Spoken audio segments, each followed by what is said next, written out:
नमस्कार साथियों, गौरव ज्ञान धारा के इस ऑनलाइन प्लेटफॉर्म पर आपका हार्दिक स्वागत अभिनंदन मित्रों।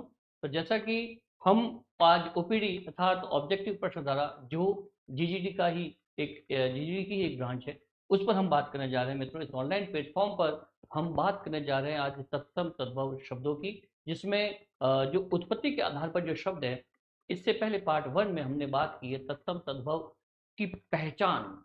और उम्मीद है मित्रों कि आपने जो है इस कक्षा को भलीभांति समझा होगा, और जो मैंने आपको ट्रिक्स बताई है तत्सम और तद्भव शब्दों में भेद करने की, वो ट्रिक्स जो हैं, वो जो सूत्र हैं, वो बिल्कुल ही आपके लिए सहायक सिद्ध होने वाले हैं मित्रों।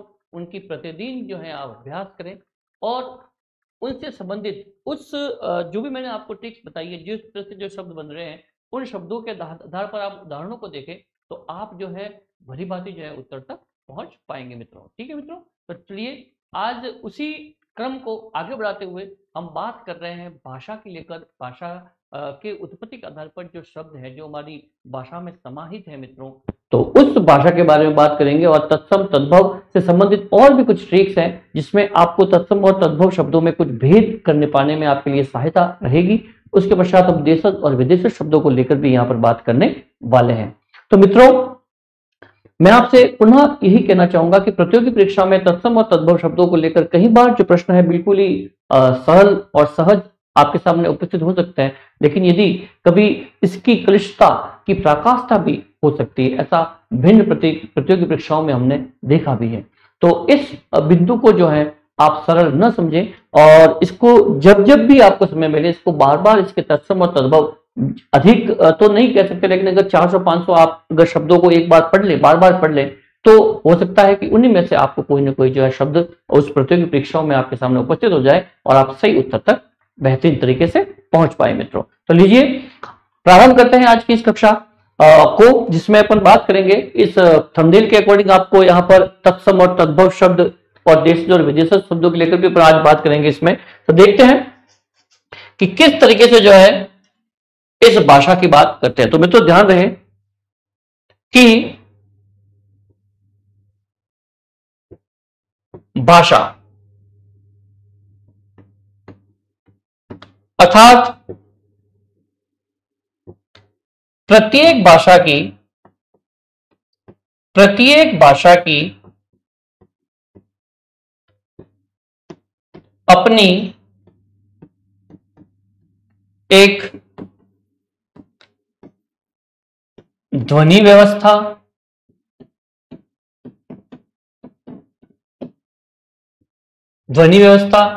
शब्द रचना तथा निश्चित वाक्य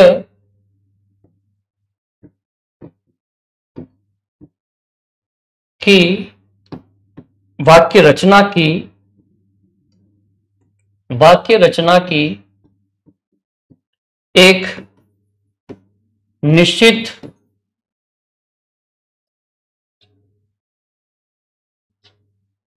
वाक्य रचना का एक निश्चित संरचनात्मक ढांचा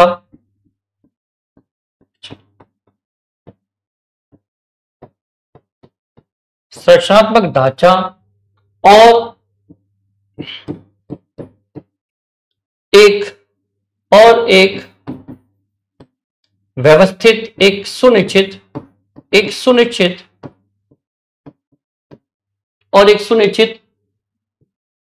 अर्थ प्रणाली होती है।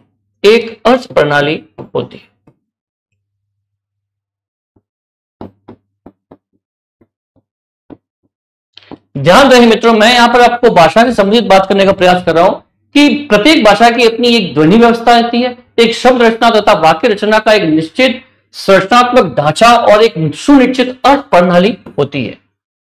प्रत्येक भाषा की अपनी एक सुव्यवस्थित उसका ढांचा रहेगा, ध्वनि व्यवस्थाएं रहेगी, शब्द रचनाएं रहेगी, और एक सुनिश्चित अर्थ प्रणाली भी रहती है। उसी की अपन यहां पर बात कर रहे हैं। अर्थात भाषा की सबसे छोटी इकाई, भाषा की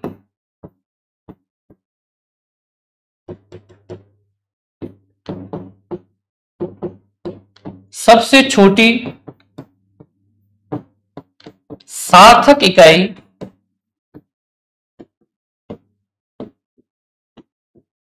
शब्द होती है। क्या होती है मित्रों? शब्द होती है। इस बात को आप भली भांति जो है यहां पर जान ले कि भाषा की सबसे छोटी सार्थक इकाई जो हम किसको कहेंगे? शब्द कहेंगे, जो अर्थ के साथ हो मित्रों। अर्थात हम कह सकते हैं अंत में कि ध्वनि समूह की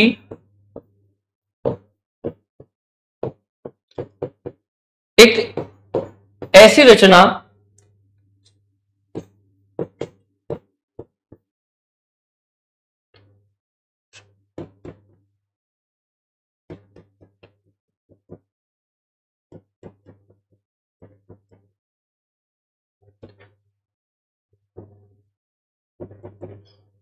ध्वनि समूह जो सार्थक हो वह शब्द कहलाता है। क्या कहलाता है मित्रों? शब्द कहलाता है। ये एक भाषा से संबंधित कुछ बातें हैं यहां पर कि प्रत्येक भाषा की अपनी एक ध्वनि व्यवस्था, शब्द रचना तथा वाक्य रचना का एक निश्चित संरचनात्मक ढांचा और एक सुनिश्चित अर्थ प्रणाली होती है। अर्थात भाषा की सबसे छोटी सार्थक इकाई शब्द होती है। ध्वनि समूह जो सार्थक हो वह शब्द कहलाता है मित्रों। जो एक अर्थ दे वो आपके सामने एक शब्द के रूप में जो है वो परिवर्तित हो सकता है। तो इसी परिभाषाओं के साथ हम शब्द रचना को यहां पर बात कर रहे हैं, शब्दों की बात कर रहे हैं कि किस तरीके से किसी भी भाषा का जो है शब्दकोश जो है वो बनता है। तो जैसा कि हम शब्द रचना में अपने बात की कि उत्पत्ति के आधार पर शब्द, प्रयोग के आधार पर शब्द, संरचना के आधार पर शब्द, अर्थ के आधार पर शब्द आपको अलग अलग भांति से मिलते हैं। आइए मित्रों, इन परिभाषाओं के साथ ही आप लोग देख लें एक बार, इन परिभाषाओं के साथ ही हम बात करेंगे यहां पर कुछ और ऐसी ट्रिक्स की जिसके आधार पर तत्सम और तद्भव शब्दों में और जो है भली भांति आप कुछ जो है वो डिफरेंस कर पाए, उसमें भेद कर पाए कि किस तरीके से शब्द जो है वो तत्सम रह सकते हैं और किस प्रकार से शब्द जो है वो तद्भव रह सकते हैं। कुछ ऐसी तब्दीलियां, कुछ ऐसे परिवर्तन जो आपके इस बिंदु को और भी पुष्ट करेंगे। लीजिए मित्रों, बात करते हैं, एक बार आप देख लें इसे।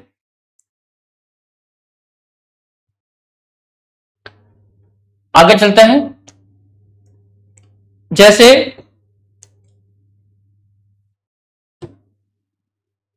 सबसे पहली बात कि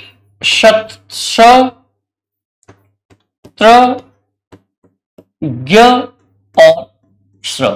देख ले मित्रों, वैसे मैंने अब आपको इससे पहले भी कुछ ट्रिक्स बताई है, लेकिन इन ट्रिक्स को भी आप अच्छे भली बात देखे हो कि ये भी अलग अलग प्रकार से आपके सामने इस तरीके से शब्द भी आ सकते हैं। इनको किस तरह से तत्सम में देखना है और किस तरह से आपको तद्भव में जो इन दोनों में भेद करना है। यहां पर देखिए श, त्र, ज्ञ और श्र, ये जो ध्यान रखें, ये शब्द जो होंगे वो होंगे तत्सम वाले। कौन से होंगे? तत्सम वाले। अगर इन शब्दों से इन वर्णों से कोई शब्द शुरुआत हो रही है या ये वर्ण उसमें शामिल है तो अधिकतम जो है, अधिकतम, मैं ज्यादा नहीं, मैं कह रहा हूं आपको कि अधिकतम, ठीक है ना, अधिकतम ये जो है आपके यहां पर तत्सम शब्द ही रहेंगे। और इनकी जो तब्दीली होगी तद्भव में वो किस प्रकार से हो सकती है कि स का ख, त्र का त, ज्ञ का ज और श्र का स।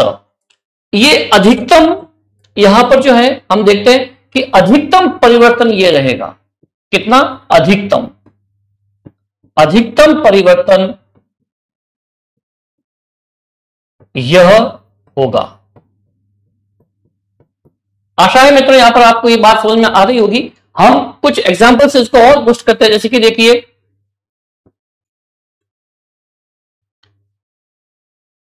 शीर का बन जाएगा खीर। जैसे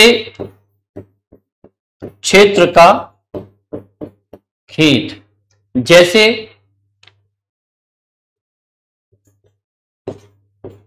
मित्र का मीट, जैसे पुत्र का पूत, जैसे ज्ञान का जान, जैसे श्रावण का सावन,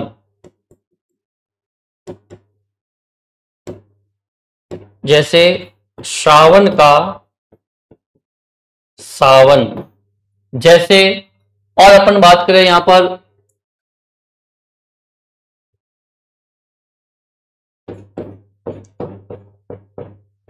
श्रृंगार का सिंगार। इस तरीके से हम देखते हैं कि अधिकतम जो है परिवर्तन तद्भव में ये रहेगा। किसमें? तद्भव में। अधिकतम परिवर्तन आपका जो है इस नियम के अकॉर्डिंग ये रहेगा, और इस तरीके से जो है ये सब तत्सम रहेंगे, और इनका जब परिवर्तन करेंगे तो तद्भव में, तो ये ज्यादातर शब्द जो है, अधिकतम शब्द जो यही बनेंगे। और ये कुछ एग्जाम्पल है जो इस बात को यहां पर पुष्ट करते हैं। ठीक है मित्रों, फिर चलते हैं दूसरे नियम की ओर। एक दूसरा नियम यह है कि य शब्द से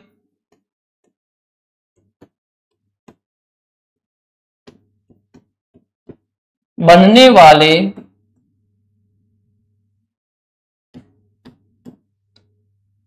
शब्द तत्सम होते हैं तथा तद्भव में य का ज में परिवर्तन होता है। परिवर्तन होता है।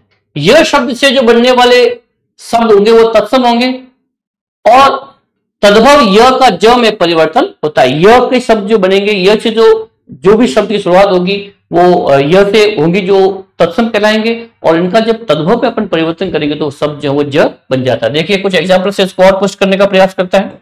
जैसे कि यति का जति, जैसे कि यजमान का जजमान, जैसे कि यज्ञोपवीत का हो गया जनेऊ। इस तरीके से हम देखते हैं कि किस तरीके से जो शब्द जो है य से ज में तब्दील हो रहा है। फिर देखिए जैसे कि युवान, युवान का हो गया जवान। इस तरीके से अपन यहां पर जो है शब्दों को देख सकते हैं मित्रों कि किस तरीके से जो है यहां पर ये शब्द जो है य से ज में तब्दील हो रहे हैं, और य से शुरुआत होने वाले ये जो शब्द है ये आपके सारे ही तत्सम रहेंगे, ये सारे ही तत्सम रहेंगे, परंतु जब इनका परिवर्तन तद्भव में होगा तो य का ज में जो है वो तब्दीली हो जाएगी। ये दो नियम है जो और तत्सम और तद्भव को आपके सामने बिल्कुल सुस्पष्ट करने में आपके लिए सहायक सिद्ध होंगे मित्रों। देख लो इसको, फिर आगे चलते हैं।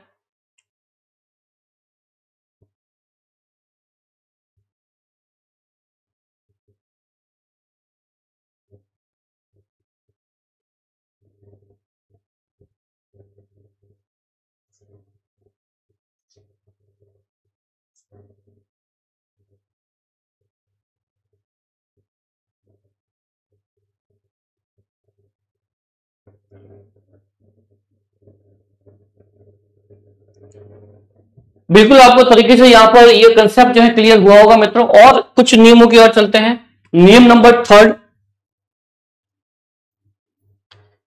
अब देखिए श, जैसा कि अपन बात कर चुके हैं, छ क्षत्रिय श, इससे जो भी शब्द जो है वो शुरू होगा वो अधिकतम जो है आपका तत्सम शब्द ही रहता है। ठीक है ना, तो इसकी ये जो शब्द है ये अपने आप में तत्सम होगा, इससे बनने वाले शब्द जो होंगे वो तत्सम होंगे, लेकिन इसका जो परिवर्तन होगा तो तद्भव में तब एक शब्द तो बन जाता है ख और एक कहीं कहीं छ। ओके, इस चीज का आपको ध्यान रखना है कि श क्षत्रिय से ख भी बनेगा और छ भी बन सकता है तद्भव में। किसमें? तद्भव में। तद्भव में परिवर्तन। ओके मित्रों, तो अब देखिए वो कौन से ऐसे शब्द हैं जिसके आधार पर हम इस कंसेप्ट को जो है, इस संकल्पना को जो है सुस्पष्ट कर सकते हैं। लीजिए उदाहरणों के तहत बात करते हैं कि जैसे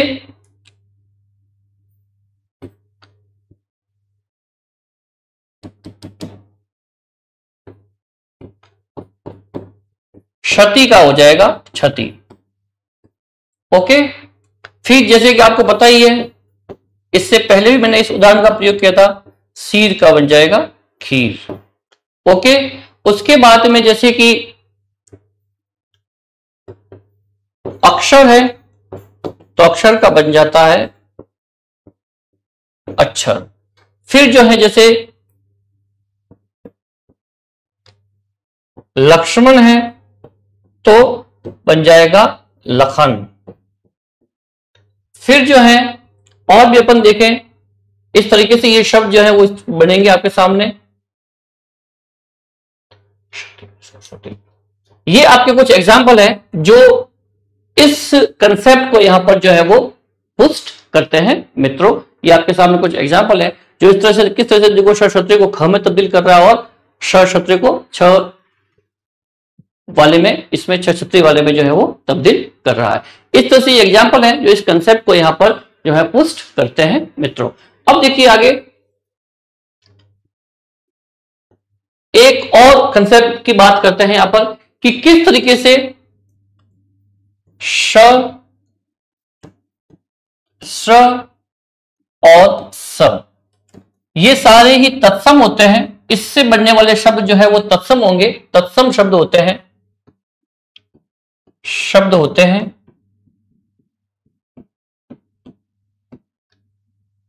इन सब का, इन तीनों का परिवर्तन तद्भव में होने पर, तद्भव में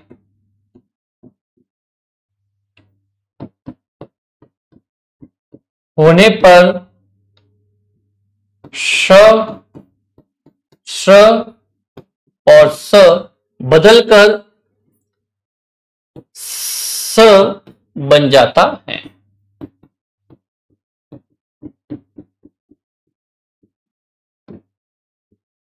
ठीक है मित्रों, तो देखिए यहां पर कुछ और एग्जाम्पल हैं, उन एग्जाम्पलों के दृष्टिकोण से इसको अपन प्रयास करते हैं कि जैसे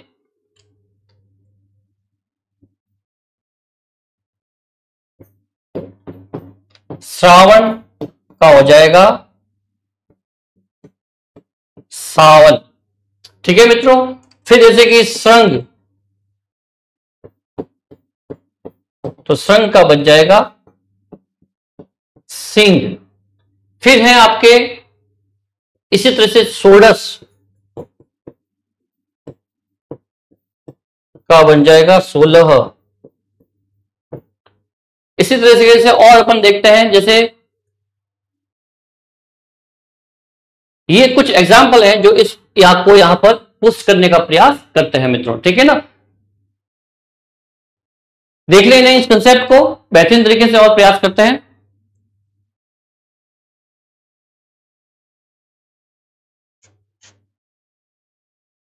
जैसे और है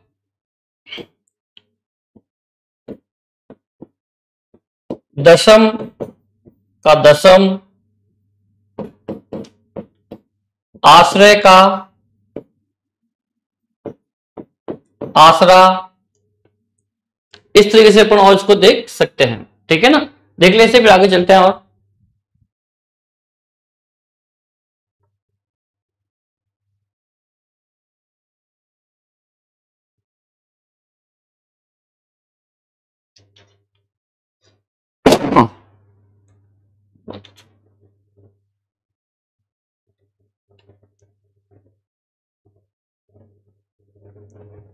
आशा है मित्रों की जो 4 मैंने आपको नियम बताए ये भलीभांति जो है आप इसको समझ पाए होंगे।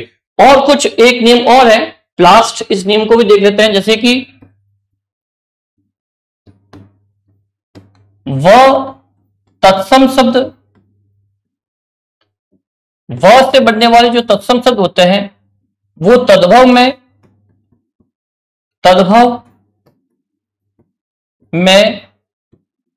परिवर्तन। वो जो तत्सम शब्द से बनने वाले होते हैं, ठीक है ना, इसको परिवर्तन जब तद्भव में करेंगे तो व का ब बन जाता है, मतलब कि व का ब बन जाएगा, ठीक है। तो ये कंसेप्ट इसका, जैसे कि वर्धन का बढ़ना, वर्तिका का बत्ती, वन का बन, वंशी का बांसुरी। इस तरीके से ये जो है यहां पर आपसे वर्क से ब, इन 5 और नियम, कल भी मैंने आपको 5 से 6 नियम बताए थे जहां पर आप तत्सम और तद्भव में भेद कर पाते हैं। आज भी कुछ ये 5 नियम हैं जो और भी तत्सम और तद्भव के आस बिंदु को जो है आपके लिए बहुत ही बेहतरीन तरीके से, इफेक्टिव तरीके से, प्रभावशाली तरीके से आपके कंसेप्ट को यहां पर क्लियर करेंगे मित्रों। तो इन नियमों का ध्यान रखते हुए अधिकतम आप तत्सम और तद्भव शब्दों में भेद कर पाएंगे। देख ले इसे, फिर हम आगे करते हैं इसको।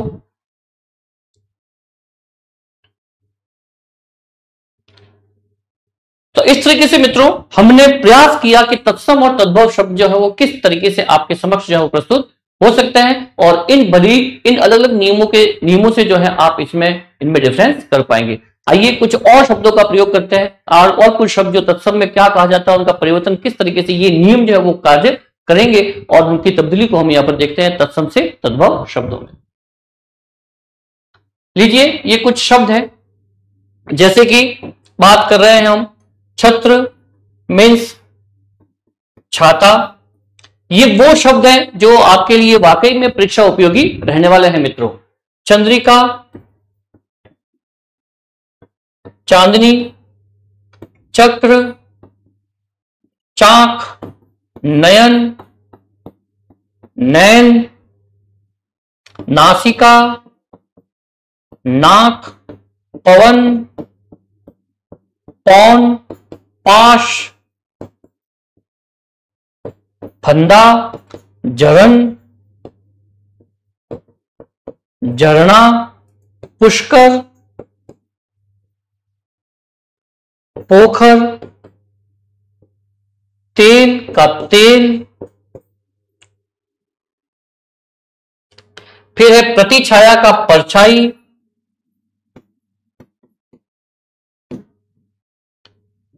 परशु का फरसा, परशुराम जी का फरसा होता है ना वो, वंशी का बांसुरी, विकार का बिगाड़, भक्त का भगत, मल का मैल,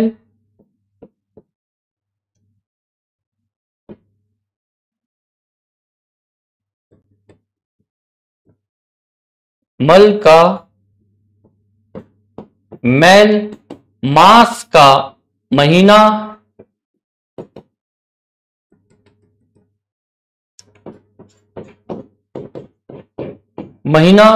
मातूल का मामा, मित्र का मीत, शमशान का मसान। इस तरीके से मित्रों ये कुछ ऐसे शब्द हैं जो तत्सम से तद्भव शब्दों में तब्दील होते हुए देख सकते हैं। ये जो मैंने आपको नियम बताया वो देखो कहीं ना कहीं जो काम करेंगे। यहां पर देखिए त्र का तवा, ये देखो छत्र का बन रहा है छाता। त्र से त में देखो, त्र से त में तब्दीली हुई है यहां पर, जैसा मैंने आपको अभी पहले नियम में बताया आज। फिर देखिए चक्र छाक, नयन का नयन, नासिका का नाक, पवन का पवन, झरन का झरना। ये न का देखो, न में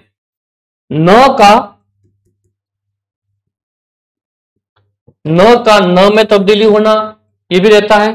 पुष्कर का पोखर, तेल का तेल। इस तरह से देख सकते हैं अपन यहां पर। ये देखो व का ब, वंशी से बांसुरी, ठीक है ना। इस तरीके से हम देख रहे हैं, देखो मित्र, ये जो है त्र का त, ये श का स। इस तरीके से ये नियम जो है यहां पर आपके काम करेंगे और अधिकतम शब्द आपको इस नियमों पे आधार पर जो है तत्सम और तद्भव में आप भेद कर पाएंगे। देखिए मित्रों, फिर आगे चलते हैं।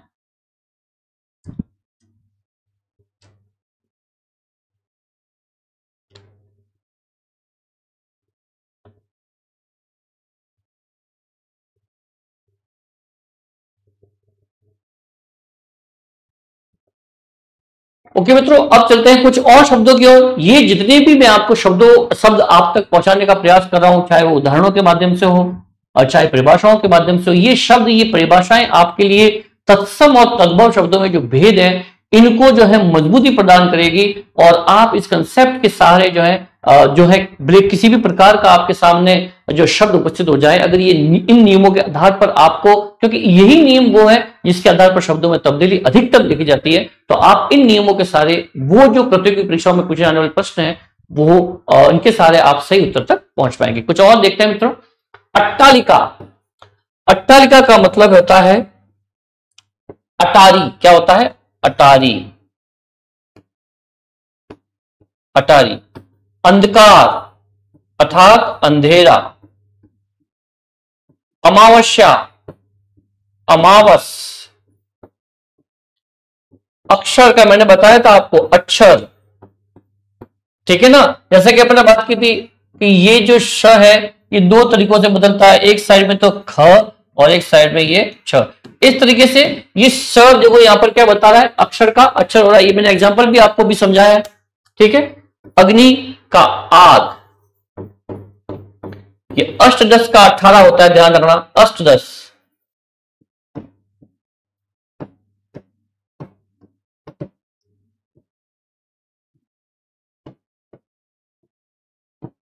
अष्टदश का 18 रहेगा।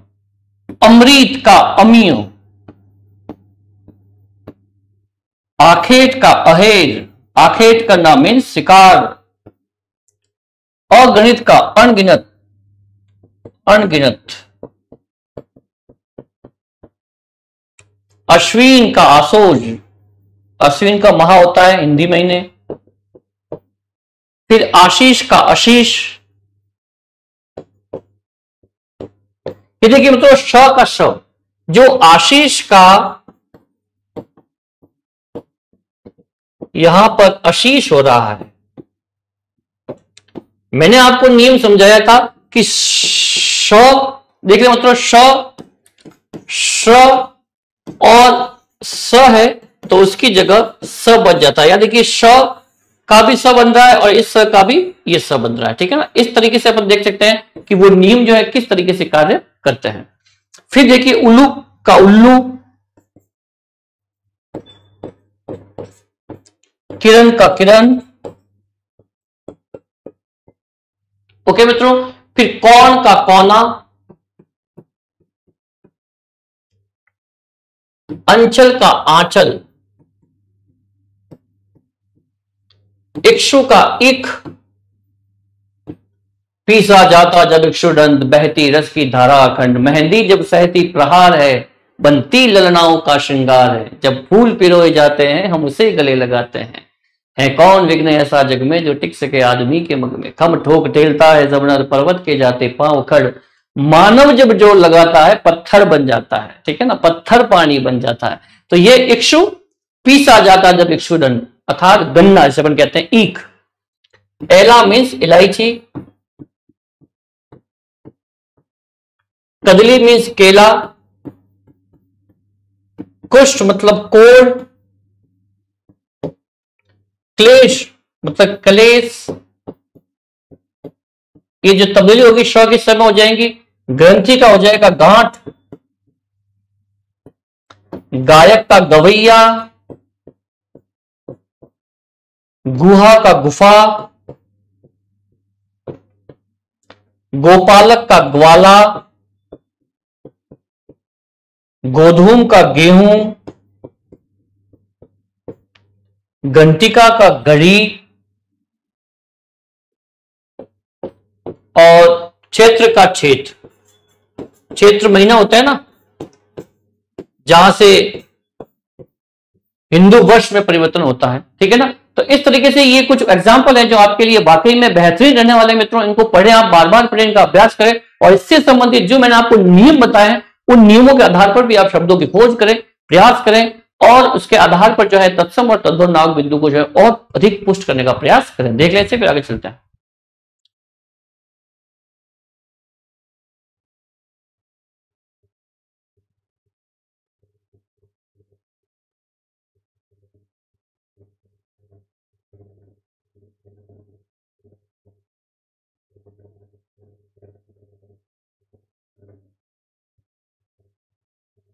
आशा है मित्रों बिल्कुल ही यहां पर ये कंसेप्ट आपका क्लियर हो रहा होगा। अब हम तत्सम तद्भव शब्दों के पश्चात हमने बहुत बेहतरीन तरीके से नियमों के आधार पर, एग्जाम्पल के आधार पर, परिभाषाओं के आधार पर तत्सम और तद्भव में भेद करने की कोशिश की। आशा है कि इस श्रृंखला को आप बेहतरीन तरीके से ढंग समझ पाए होंगे। आगे चलते हैं मित्रों। अब चलते हैं हम देशज शब्दों की ओर। तो देखिए देशज शब्द मीन्स जो क्षेत्रीय भाषाओं से निकलने वाले शब्द होते हैं उनका भी हमारी भाषा में, हमारी लोक भाषा में कहें या हमारे साहित्य में कहें, कहीं ना कहीं कितना जो है उसका भाग जो रहता है वो किस तरह से सहायक सिद्ध होती है और जो बोलियां होती है वो किस तरीके से भाषा में तब्दील हो जाती है। ये बोलियां जो है देशज शब्दों से मिलकर बनती है मित्रों। और यहाँ पर बोली जो होती है वो बोली और भाषा में भी हम बात कर सकते हैं कि बोलियां जो छोटे क्षेत्र में बोली जाती है और भाषाएं जो है अधिक लंबे और चौड़े क्षेत्रों में बोली जाती है। तो यहाँ पर हम बात कर रहे हैं देशज शब्द के कंसेप्ट की मित्रों कि किसी भाषा में प्रयुक्त ऐसे क्षेत्रीय शब्द, देखो क्या कहा, किसी भाषा में प्रयुक्त ऐसे क्षेत्रीय शब्द जिनके स्रोत का आधार या तो भाषा व्यवहार हो, मतलब कि उनका कोई आधार नहीं, सिर्फ भाषा व्यवहार, सिर्फ उनका अनुभव है, जितना उन्होंने भाषा को संप्रेषित किया एक दूसरे से, जो व्यवहारिक शब्दों का प्रयोग किया और धीरे धीरे वो शब्द जो है हमारी भाषा में समाहित हो गए, हमारा हिस्सा बन गए। ठीक है ना, भाषा व्यवहार हो या उसका कोई पता न हो कि ये शब्द कहां से आया, धीरे धीरे वो शब्द जो है इस प्रकार से हमारी व्यवहार में जो है वो शामिल हो चुके हैं कि हमें उसका कोई आधार ही पता नहीं, कोई स्रोत भी आधार नहीं कि ये शब्द कहां से आए। वे शब्द क्या कहलाते हैं अपने आप में? देशज शब्द। क्षेत्रीय भाषाओं के आधार पर, भाषा व्यवहार के आधार पर या उसका कोई आधार नहीं है और तब भी वो हमारी लोक भाषाओं में शामिल है, हमारी बोलियों में, हमारी भाषाओं में उनकी जगह है। ऐसे वर्ड हमेशा हम यूज करते हैं लेकिन उनका कोई वाकई में उनका कोई आधार हमारे पास नहीं है। वे शब्द जो है वो अपने आप में देशज शब्द कहलाते हैं।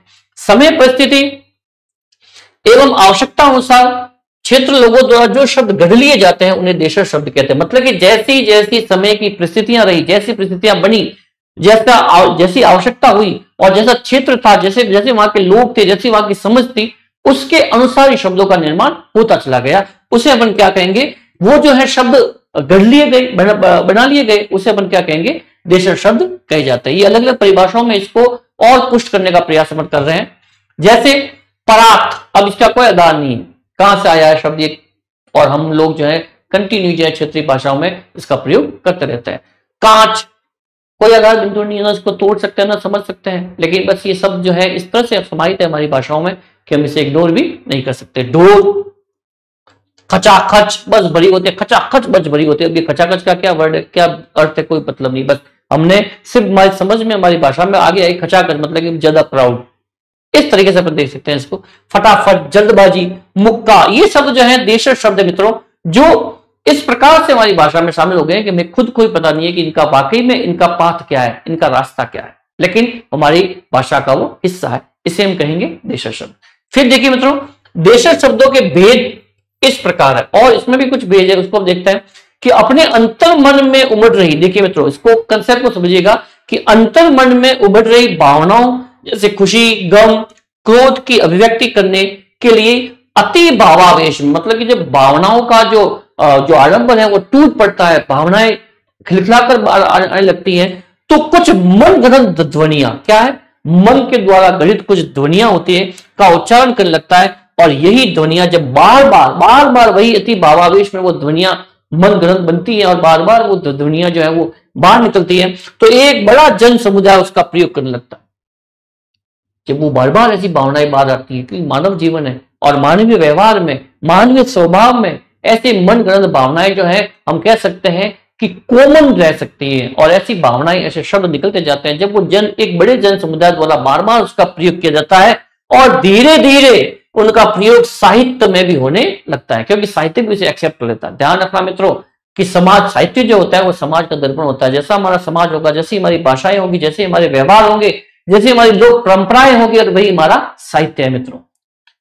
जैसे उधम, अंगोछा, खुरपा, डोल, लपलपाना, बुद्ध, लोटा, पड़ा, चुटकी, चाट, ठटेरा, ठटेरा, खटपट आदि, ये शब्द जो है इस प्रकार से ज्यादातर इन्हीं शब्दों का जो है देश शब्दों का प्रयोग होता है। जो हम उद्देश्य शब्द के प्रयोग जब भी देखते हैं तो ये शब्द अधिकतम आते हैं। तो इन्हीं शब्दों का आपके एग्जाम में, प्रतियोगी परीक्षाओं में इसी प्रकार के शब्द जो किताबों में ज्यादातर चलते हैं, इन शब्दों को आप ध्यान में रखें कि ये देश शब्द हैं और ये शब्द जो है आपके लिए उपयोगी रह सकते हैं मित्रों। इस प्रकार ये आपके देश शब्दों का कंसेप्ट है, इसकी भाषाएं हैं और वाकई में इनको समझने का प्रयास करें कि देश शब्द कहां से, अधिकतम देश शब्द खोजें और पूर्व परीक्षाओं में पूछे गए प्रश्न मैं आपको इस क्लास के माध्यम से पहुंचाने का भी एक उचित प्रयास करूंगा। देख लेते फिर आगे चलते हैं।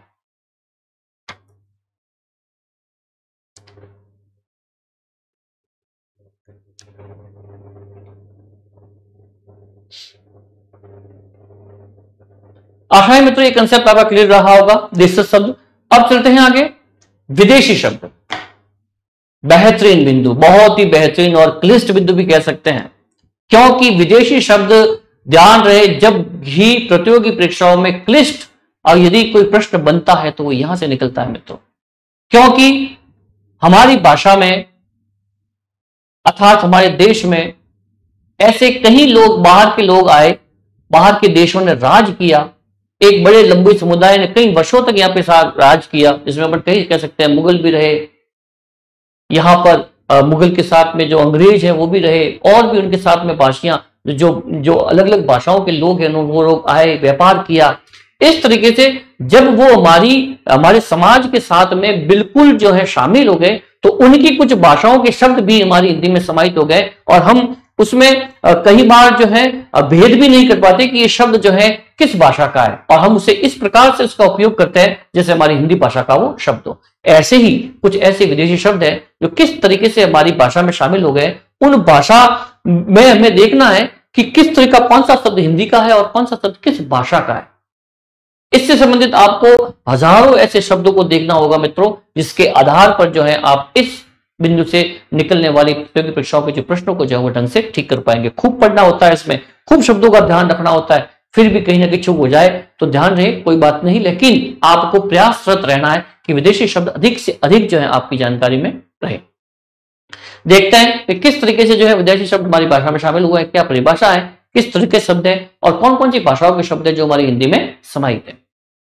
विदेशी शब्द राजनीतिक, अब देखिए पॉलिटिक्स, आर्थिक, धार्मिक एवं सांस्कृतिक कारणों से किसी भाषा में अन्य देशों की भाषाओं के भी शब्द जो है वो आ जाते हैं। मैंने आपको कहा ना, चाहे वो धर्म को लेकर आए हो, चाहे वो कोई व्यवसाय को लेकर आए हो, चाहे कोई जो है पॉलिटिक्स के आधार पर जो लोग हैं यहां पर आए, उन्होंने देश पर राज करना चाहा, अपने जन समुदाय पर उन्होंने राज किया कई वर्षों तक, तो इसी कारण भी आ सकते हैं, धर्म के कारण भी आ सकते हैं या कुछ कल्चरल एक्टिविटी के कारण भी ऐसे शब्द जो है हमारी भाषा में शामिल हो गए हैं। ठीक है ना, से किसी भाषा में अन्य देशों की भाषाओं के भी शब्द आ जाते हैं, उन्हें अपन क्या कहते हैं, विदेशी शब्द कहते हैं। हमें ये पता करना होगा कि ऐसे कौन से शब्द है जो हमारी हिंदी में इस तरह से शामिल है।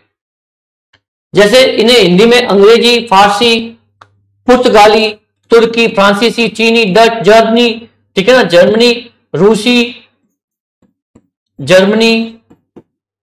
रूसी, जापानी, तिब्बती, यूनानी भाषा के शब्द प्रयुक्त होते हैं। ये इतने सारे शब्द जो है हमारी हिंदी में इस तरह से समाहित है मित्रों। ठीक है ना, फिर अंग्रेजी भाषा के शब्द प्राय हिंदी में प्रयुक्त होते हैं। ध्यान रखना कि अंग्रेजी भाषा के शब्द भी हिंदी में इस तरीके से प्रयुक्त होते हैं जैसे वो बिल्कुल आम बोल चाल के शब्द हो, लेकिन आपको उसमें भेद करना आना चाहिए।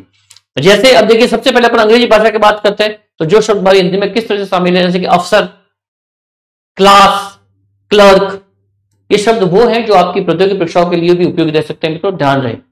Copy, guard, trailer, truck, taxi, pen, paper, radio, register, rail. क्या है मित्रों, रेल। वैसे तो हिंदी में रेल का नाम लोपथगामिनी होता है, लेकिन रेल कहते हैं इसे, ठीक है, क्योंकि रेल पर चलती है, रेलगाड़ी पटरी पर चलने वाली से तो रेल ही कहते हैं, पर जिसकी इसका पूरा नाम रेलगाड़ी रहेगा। ठीक है ना, अर्थात रेल का मतलब पटरी होता है और ये एक इंग्लिश वर्ड है। रेडीमेड, शूट, स्वेटर, टिकट, ये शब्द सारे अंग्रेजी के हैं, लेकिन हिंदी में इस तरह से शामिल है कि कोई अनपढ़ व्यक्ति जिसको वाकई में जो है अक्षर का ज्ञान नहीं है वो भी इस शब्दों का प्रयोग करके अब करता है, और जबकि उसे ये पता नहीं रहता कि कौन सा शब्द है। लेकिन इस तरीके से मानना शामिल है कि इसमें भेद कर पाना भी मुश्किल रहता है, ठीक है ना। फिर है कुछ फारसी शब्द।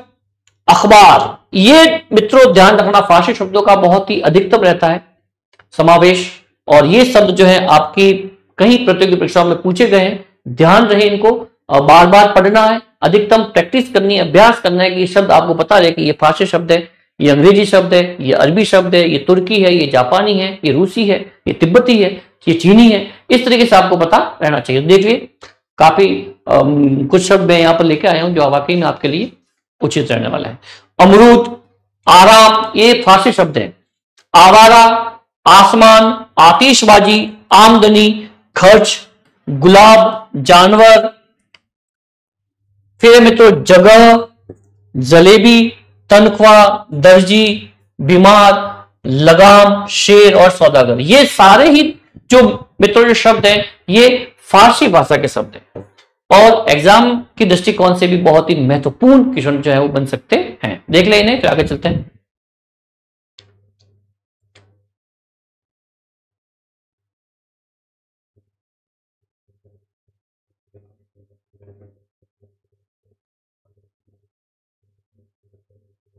आशा है मित्रों यह देशज विदेशज शब्द का कंसेप्ट जो है आपको यहां पर बिल्कुल उचित तरीके से समझ आ रहा होगा। आगे चलते हैं। तुर्की भाषा के शब्द, कौन से? तुर्की भाषा के शब्द। अब देखिए तुर्की भाषा, आका, उर्दू, कैंची, चक, इसको हटा दे, चेचक, चम्मच, बावर्ची, बेगम, बहादुर, मुगल आदि। अब ये मुगल शब्द जो है मित्रों ये ध्यान रहे कि तुर्की भाषा का शब्द है। किसका है? तुर्की भाषा का शब्द है। ये कैंची भी कई बार पूछा गया शब्द है जो तुर्की शब्द है, और प्रतियोगी परीक्षाओं में भी कई बार ये प्रश्न पूछा जा चुका है, इसका ध्यान रखें, ठीक है ना। तो आ का शब्द है। उर्दू, हमेशा ध्यान रखें, उर्दू जो शब्द है वो आपका तुर्की वर्ड है। कौन सा वर्ड है? तुर्की वर्ड रहेगा, तुर्की वर्ड जो है वो रहेगा।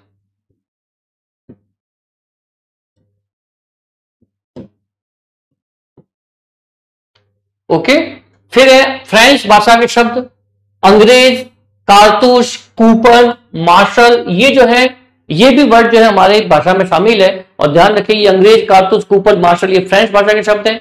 ये अरबी भाषा के शब्द है। अक्ल, अदालत, ये अरबी भाषा के वर्ड बहुत ज्यादा पूछे जाते हैं, ध्यान रखना। अक्ल, अदालत, इंतजार, इनाम, इलाज, कमल, कानून, खुशी, किताब,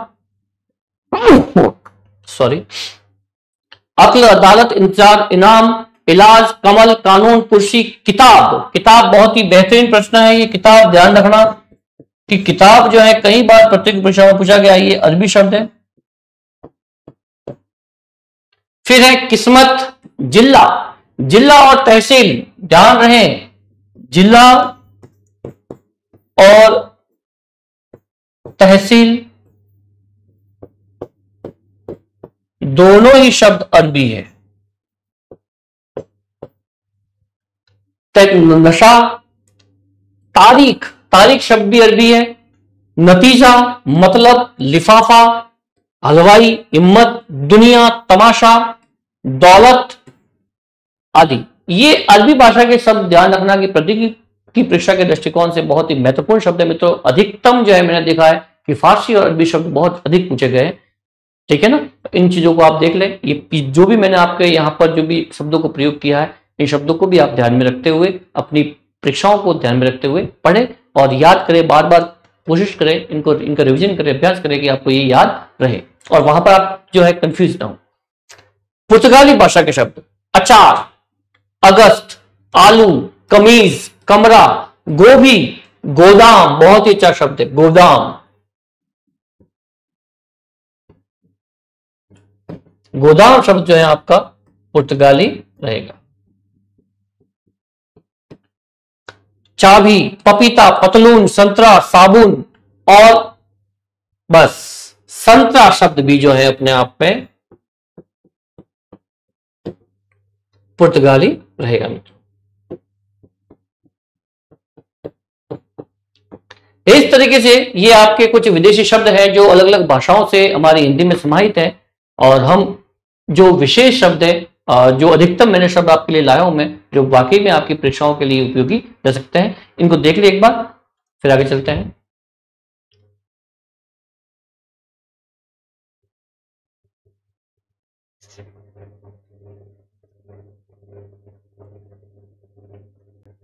आशा है मित्रों कि आज हमने तत्सम तद्भव शब्द में भेद करने के लिए कुछ, कल की कक्षा में भी, अंतिम कक्षा में भी आपको कुछ नियम बताए थे, और आज की कक्षा में भी मैंने आपके सामने कुछ नियम रखे, वो वाकई में आपके लिए सहायक सिद्ध होने वाले हैं। और उसके तत्पश्चात हमने बात की देशज और विदेशी शब्दों की, देशज शब्दों के बारे में भी बात की, भिन्न उदाहरणों के माध्यम से, परिभाषाओं के माध्यम से उसको पुष्ट करने का प्रयास किया मित्रों। तत्पश्चात विदेशी शब्दों को लेकर भी मैंने यहाँ पर बात की, जिसमें भिन्न भाषाओं के शब्द, चाहे वो अरबी हो, तुर्की हो, रूसी हो, पुर्तगाली हो, इन सभी शब्दों को यहाँ पर देखने का प्रयास किया, और कुछ भिन्न उदाहरणों के माध्यम से इस संकल्पना को यहाँ पर पुष्ट करने का भी मैंने प्रयास किया। उम्मीद है मित्रों कि आज की कक्षा आपके लिए उपयोगी रही होगी। आप इन्हें बार बार पढ़ते रहे, अभ्यास करते रहे, ये वाकई में आपके लिए बेहतरीन साबित होने वाली है। आज तक के लिए इतना ही। आज की कक्षा को यही विराम देते हैं और मिलते हैं अगली कक्षा में। जब तक के लिए नमस्ते, नमस्कार।